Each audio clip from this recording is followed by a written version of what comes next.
अंजलि हस्तविनियोग देवता गुरुविप्राणात् नमस्कार्येष्वनुक्रमात् कार्याः शिरोमुखोरस्तो विनियोगे अंजलि बुधै। कपोत हस्तविनियोग प्रणामे गुरु संभाषे विनियांगे कृते स्वयं।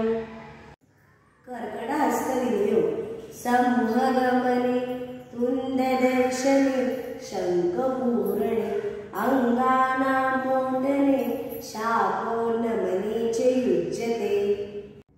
स्वस्तिक हस्तविनियोग संयोगेन स्वस्तिकाख्यो मकरे विनियुज्यते।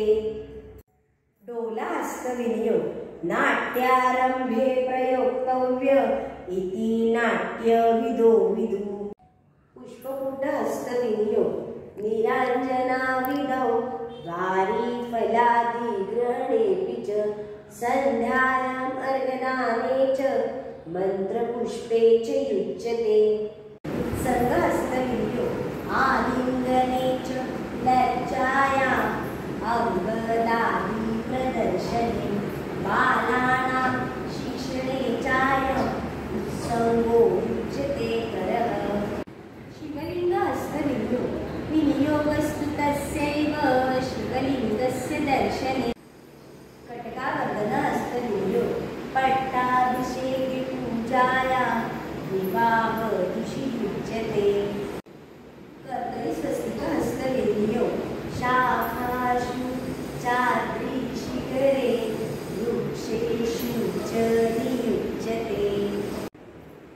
शपथ हस्तविनियोग राक्षसाभिप्रायाः शपथो विनियुज्यते।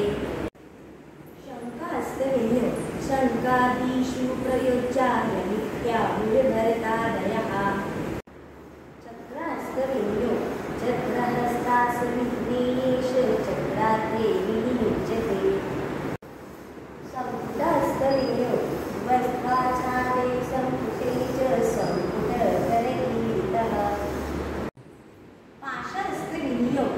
आनंदकलिले पाशे शुक्लायां नियुज्यते।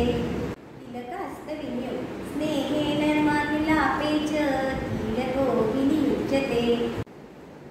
मत्स्य हस्तविनियोग एतस्य विनियोगस्तु सम्मत्ते मत्स्य दर्शने। कूर्म हस्तविनियोग कूर्महस्तासु विघ्नेयः कूर्माग्रे विनियुज्यते। वराह हस्तविनियोग एतस्य विनियोगः स्याद्वरार्थ प्रदर्शने। गरुड हस्तविनियोग गरुड